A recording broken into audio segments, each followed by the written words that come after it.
Hello all, welcome to Swathi Vaddiraju vlogs. మీరందరూ బాగుండాలి, మీతో పాటు మేము బాగుండాలి. సో ఇవాళ నేను ఒక రెజల్యూషన్స్కి సంబంధించిన టాపిక్తో మేము ముందుకు వచ్చానండి. మామూలుగా రెజల్యూషన్స్ అనగానే ఇయర్ స్టార్టింగ్లో మనం మొదలు పెడుతూ ఉంటాం కదా, ఈ సంవత్సరం ఇది స్టార్ట్ చేయాలి, దీంట్లో మార్చుకోవాలి, ఇది మార్పు తెచ్చుకోవాలి, కొత్తగా ఇలా ట్రై చేయాలి, ఇవి నేర్చుకోవాలి, ఇలాంటివన్నీ అనుకుంటూ ఉంటారు కదా. సో నేనేమనుకున్నాను, నేనేం చేయబోతున్నాను అన్నది మీతో షేర్ చేసుకుందాం అనుకుంటున్నాను. సో అంతకంటే ముందుగా 2023 అయిపోతుంది. ఈ సంవత్సరం అంతా ఎన్నో ఎక్స్పీరియన్సెస్ ఈ సంవత్సరం మనకి చాలా నేర్పించింది. డెఫినెట్గా బోల్డ్ అనే అనుభవాలు అయితే ఉంటాయి. సో వాటన్నిటికీ అది మనకు నేర్పించినందుకు, ఈ సంవత్సరం మనకు నేర్పించినందుకు ఫస్ట్ థ్యాంక్స్ చెప్తూ, ఒక గ్రాటిట్యూడ్ మెయింటైన్ చేస్తూ 2023కి బై బై చెప్పేస్తూ 2024ని వెల్కమ్ చేద్దాం. సో ఆ గ్రాటిట్యూడ్ అనేది బోత్ 23కి 24కి ఉండేలా చూసుకోవాలి మనం. అంటే నా విషయంలో నేను ఎప్పుడు అట్లాగే చేస్తూ ఉంటాను. గడిచిన రోజుకు థ్యాంక్స్ అండ్ రాబోయే రోజుకి థ్యాంక్స్ ముందుగానే థ్యాంక్స్ చెప్తే ఆ రోజు బాగుంటుందన్న ఒక ఫీలింగ్ అన్నమాట. సో అలా ప్రజెంట్లో ఎలాగో మనం ఉంటూ ఉంటాం కాబట్టి దాన్ని ఎక్స్పీరియన్స్ చేస్తూనే ఉంటాం.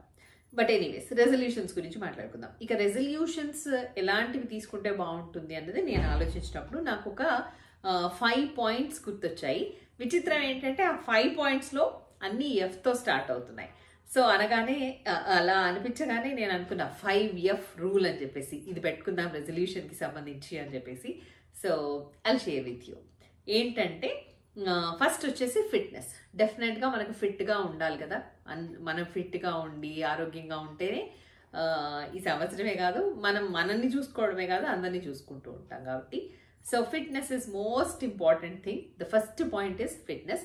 అండ్ ఈ ఫిట్నెస్లో కూడా physical fitness and mental fitness రెండు అవసరం. సో ఫిట్గా ఉండాలి, హెల్దీగా ఉండాలి అంటే ఏం చేయాలి అంటే, ఖచ్చితంగా మనము డేని మెడిటేషన్తో కానీ లేకపోతే యోగాతో కానీ, సైక్లింగ్, వాకింగ్ ఇలాంటివి ట్రై చేయొచ్చు. నేను ఆల్రెడీ ఒక సైకిల్ కొనుక్కొని పెట్టుకున్నాను. సో చూడాలి, ఫిజికల్ ఎక్సర్సైజ్ని ఈ సంవత్సరం మొదలు పెడదాం అనుకుంటున్నాను. మామూలుగా నేను ప్రాణాయామం చేయడం నాకు అలవాటే ఉంది. పొద్దున్నే లేవగానే ఫస్ట్ కాసేపు మెడిటేషన్ అయితే చేస్తాను. సో అందరూ అడుగుతుంటారు, ఎప్పుడు నవ్వుతూ హ్యాపీగా ఎట్లా ఉంటావు, డే అంతా యాక్టివ్గా ఎట్లా ఉంటావు అని అడుగుతారు. జనరల్గా చాలామంది అడుగుతూ ఉంటాను నేను. సో దానికైతే నేను సీక్రెట్ ఇదే, ఫార్ములా ఇదే అనే అనుకుంటాను. మెడిటేషన్ ఇస్ ద ఫార్ములా అన్నమాట. మెడిటేషన్ ఇస్ ద సీక్రెట్ అన్నమాట. మనం ఎవరమైనా కూడా యాక్టివ్గా ఉండాలి అంటే, డే అంతా ప్లెజెంట్గా గడవాలి అంటే ఖచ్చితంగా మెడిటేషన్ డే స్టార్టింగ్లోనే చేయాల్సి ఉంటుంది. బాగుంటుంది, అప్పుడు డే మంచిగా పర్ఫెక్ట్గా గడుస్తుంది.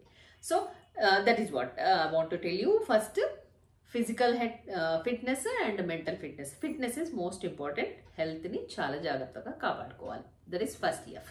And the second F is food.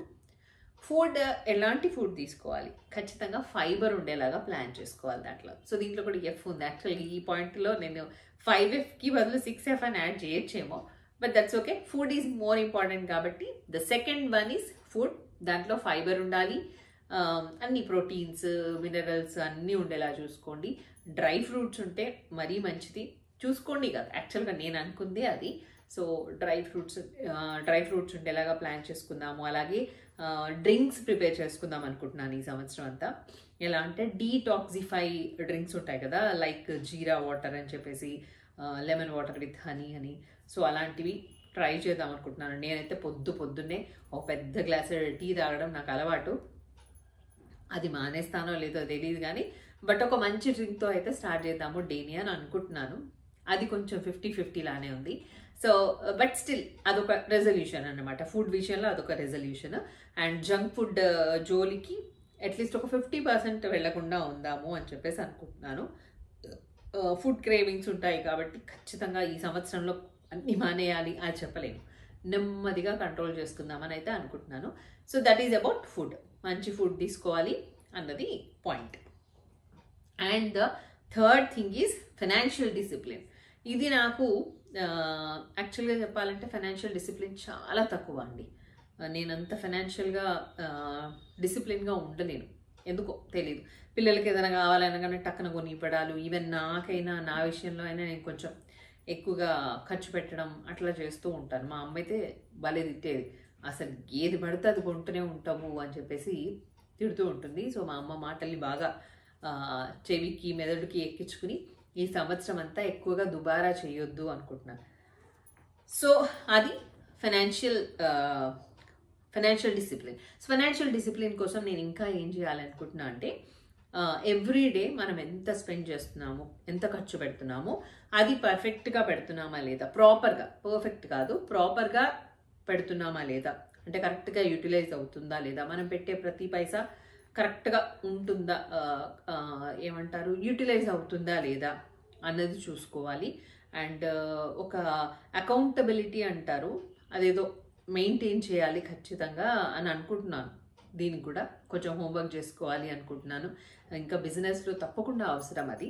So అదైతే ప్లాన్ చేసుకుందాం అనుకుంటున్నాను. So that is third rule, financial discipline. The fourth F ఏంటి అంటే ఫ్యూచర్ ప్లాన్. సో ఈ ఫ్యూచర్ ప్లాన్కి సంబంధించి కూడా నేను ఎప్పుడు పెద్దగా ప్లాన్ చేసుకోలేదు, నడుస్తుంది, గో విత్ ద ఫ్లో అంటారు కదా, సో అలాగే ఉండేదాన్ని. బట్ ఇప్పుడు అట్లా ఉండొద్దు అని అనుకుంటున్నాను, చూడాలి. సో ఫైనాన్షియల్ డిసిప్లిన్ ఉంటుంది కాబట్టి డెఫినెట్గా సేవింగ్స్ చేసుకుంటాను అని అనుకుంటున్నాను. సేవింగ్స్ చేసుకున్నా కూడా కొంచెం ఏమైనా మిగిలిన ఇన్వెస్ట్మెంట్ చేయాలి అని అనుకుంటున్నాను. నేను ఇన్వెస్ట్ చేస్తా ఎక్కడంటే గోల్డ్ మీద చేస్తాను, బాగా గోల్డ్ కొంటానండి, అది కొంచెం పర్వాలేదు, అట్లీస్ట్ గుడ్డిలో మెల్లలాగా ఒక మంచి హ్యాబిట్. సో గోల్డ్ మీద ఇన్వెస్ట్ చేయడం ఇస్ ద గుడ్ థింగ్ అని నేను అనుకుంటున్నాను. సో చూడాలి ఇంకా దేని మీద ఇన్వెస్ట్ చేస్తే మంచిది, ఎట్లాంటి ఫ్యూచర్ ప్లాన్స్ ఉంటే మంచిది, అది కూడా నేను ఈ సంవత్సరం ప్లాన్ చేద్దాం అనుకుంటున్నాను. సో మీ అందరికీ కూడా చెప్పేది ఏంటంటే ఫోర్త్ ఎఫ్ వచ్చేసి ఫ్యూచర్ ప్లాన్. మనకందరికీ ఫ్యూచర్ ప్లాన్ అనేది తప్పకుండా ఉండాలి.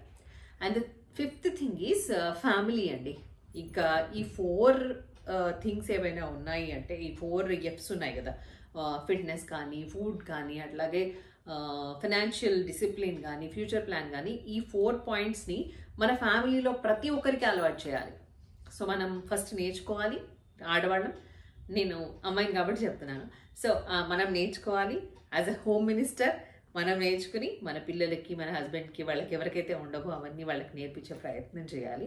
అప్పుడు వాళ్ళ ఫ్యూచర్ బాగుంటుంది, ఒక పద్ధతిగా పెరుగుతారు, పద్ధతిగా వెళ్తుంది వాళ్ళ లైఫ్ అన్నది నా ఉద్దేశం, నా ఒపీనియన్. సో ఇలాంటి రెజల్యూషన్స్ అయితే నేను తీసుకోవాలనుకుంటున్నాను.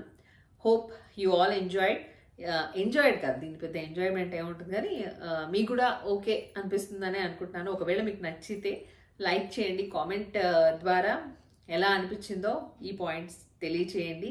And have a happy new year. మీరు కూడా 2023కి చక్కగా గ్రాటిట్యూడ్తో గుడ్ బై చెప్తూ 2024ని వెల్కమ్ చేయండి. Thank you so much. నమస్తే, మీ స్వాతి.